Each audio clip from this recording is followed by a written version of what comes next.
Ken Singleton just turned 78, and people say he wasted his career. But that couldn't be further from the truth. This is the story of a man who turned every setback into a comeback, every obstacle into an opportunity, and every challenge into a defining moment of greatness. Born in 1947, Singleton started as a promising outfielder who would face three major challenges that could have ended his career. Instead, these moments defined his incredible journey and made him a baseball legend that fans still talk about today. The first game changer happened on December 4, 1974, at the winter meetings. The Montreal Expos made what would become one of the most lopsided trades in baseball history. They sent Singleton and pitcher Mike Torres to the Baltimore Orioles. In return, Montreal got pitcher Dave McNally, outfielder Rich Coggins, and minor league pitcher Bill Kirkpatrick. This trade looked questionable for Baltimore at first, but it turned out to be pure gold. The players Montreal received had either brief or completely unproductive careers with the team. Dave McNally, once a dominant pitcher and four-time 20-game winner, was at the end of his career. He was gone before the end of June in the 1975 season. Rich Coggins had a short-lived career with Montreal. Bill Kirkpatrick never even reached the major leagues. Meanwhile, the Orioles hit the jackpot. Both Singleton and Torres became top-notch players for another decade. This wasn't just a good trade for Baltimore. It was highway robbery. The Expos basically gave away two future stars for a declining veteran and two players who produced no long-term value. Singleton blossomed into a star with the Orioles. He became a three-time All-Star and played a key role in their 1983 World Series victory. He established himself as one of the game's best switch hitters. In 1977, he set an Orioles single-season record with a .328 batting average. In 1975, he walked 118 times, another franchise record.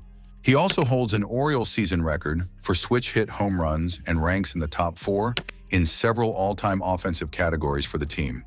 The trade wasn't just lucky for Singleton. It was the strategic opportunity that launched him to stardom. Baltimore's front office made an astute move that solidified their roster for years to come. The Expos, on the other hand, made a fundamental error in judgment that would haunt them. But his path wasn't smooth sailing from there. The second major challenge came in the form of constant physical battles. Singleton's career became a war against his own body. These weren't random injuries. They were ongoing problems that started long before he reached the majors and would follow him throughout his entire career. He had an elbow injury dating back to his amateur days. This chronic issue made his right arm feel sore and caused his last two fingers to become numb for 2 years before 1977. Think about that. He achieved his career-best .328 batting average in 1977 while dealing with numbness in his fingers. That's incredible determination and mental toughness. In July 1978, another setback hit hard. He suffered a sprained wrist while sliding during a game. This injury directly affected his hitting ability. His home run total dropped dramatically to just 9 that season, and he made a career-worst 11 errors in the field. But Singleton found a way to adapt and overcome. He used his switch hitting ability to minimize the damage. He batted a career-high .318 from the left side. His right side batting suffered at .229, but he figured out how to work around the limitation. The most serious physical issue surfaced in the early 1980s. After a disappointing 1982 season, where he batted only .177 from the right side, Singleton was completely confused about his poor performance. He knew something was wrong but couldn't figure out what. Then came the breakthrough discovery. A strength test revealed that his right arm had become 18% weaker than his left arm. This discovery finally explained his struggles and confirmed that something was seriously wrong physically. This wasn't just a minor weakness. It was a major physical decline that could have ended his career immediately. Most players would have given up or accepted reduced performance.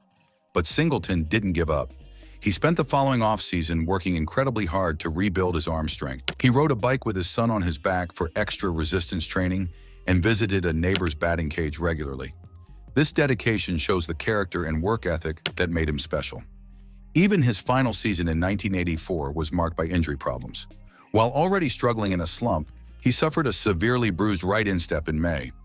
This injury landed him on the disabled list and further hurt his already declining performance. He became a part-time player that season, collecting only 14 RBIs by the All-Star break. a far cry from his previous production levels. These physical challenges paint a clear picture of determination. Singleton constantly had to adapt his game to deal with what professional baseball was doing to his body. The cumulative toll of 15 years in the majors was evident, but he never quit. He never let the injuries define him or limit his potential. The third major challenge was completely out of his control. The 1981 Major League Baseball players' strike lasted 2 full months, from June 12 to August 10. For a veteran player whose body was already dealing with chronic injuries, this interruption was particularly devastating to his rhythm and conditioning. Before the strike began, Singleton was having an absolutely amazing season. He was performing at an elite, all-star level that reminded everyone why he was considered one of the best switch hitters in the game. He was hitting .340 with a .433 on-base percentage and had already hit 9 home runs. He was incredibly hot at the plate, getting hits in 13 of 16 games leading up to the work stoppage. The strike put a sudden and jarring stop to this incredible momentum. During the extended layoff, Singleton found some personal benefits in the unexpected downtime. He enjoyed time with his children that he normally wouldn't have during the baseball season. He read them bedtime stories and was present for family moments. But he also understood the professional cost of the interruption. He said it was not fun because they should have been playing baseball. The uncertainty around when the season would resume made it extremely difficult for players to maintain proper conditioning. When he finally got the call to return, he honestly admitted he was not completely ready physically or mentally. Despite being unprepared, Singleton had a remarkable performance in the All-Star game that resumed the season. He hit a home run against the legendary Tom Seaver and added a single. This outstanding performance gave him a legitimate shot at winning the MVP award for the game. But this single-game success was misleading and didn't represent his true condition. His performance in the final 35 games of the season told the real story of the strike's impact.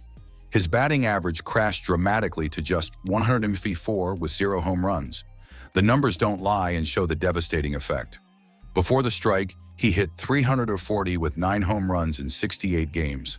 After the strike, he hit .154 with 0 home runs in 35 games. The contrast couldn't be more stark or telling.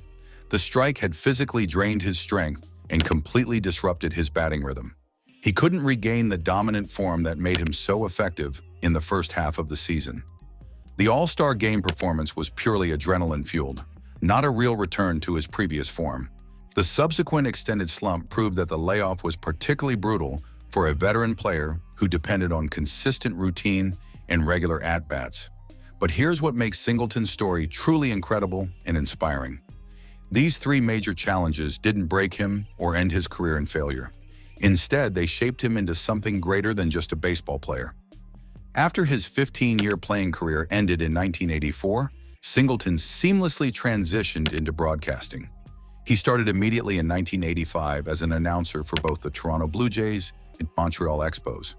He also worked as a weekend sports anchor for Baltimore's WJZ-TV until 1988, showing his versatility in different media formats. His broadcasting career reached its absolute peak with the New York Yankees.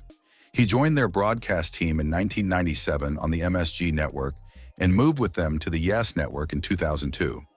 For over 2 decades, he became a beloved and trusted fixture in the Yankees booth, known for his insightful analysis and professional demeanor. His broadcasting success wasn't just about longevity or being in the right place. He won 8 New York Emmy Awards for his outstanding work behind the microphone. His expertise and professionalism were recognized by the industry's highest standards. When he announced his retirement in 2018, supportive pleas from fans and colleagues convinced him to postpone the decision and return on a reduced schedule. He finally retired for good at the end of the 2021 season at age 74. Singleton's success as a broadcaster continued the same character and intelligence that defined his playing days. His longtime broadcasting partner Michael Kay called him a wonderful man, describing him as kind, giving, and the ultimate gentleman.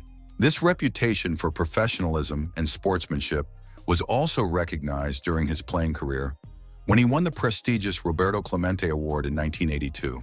The patience and deep understanding of the game that made him an elite switch hitter made him an equally elite analyst and commentator. He wasn't just reading statistics or making obvious observations. He was providing genuine insight and serving as what he called an ambassador for the game of baseball. Ken Singleton's career proves that success isn't measured by avoiding challenges or having an easy path. It's measured by how you respond to adversity and turn obstacles into opportunities. The lopsided trade gave him the opportunity to shine. The constant injuries taught him resilience and adaptation. The strike tested his mental strength and determination. Each challenge made him stronger and more complete as both a player and a person. Far from being a wasted career, Singleton's journey shows us what's possible when natural talent meets unwavering determination. He didn't just overcome adversity and survive difficult circumstances. He used every setback to become a World Series champion, a Hall of Fame broadcaster, and a gentleman who left baseball better than he found it.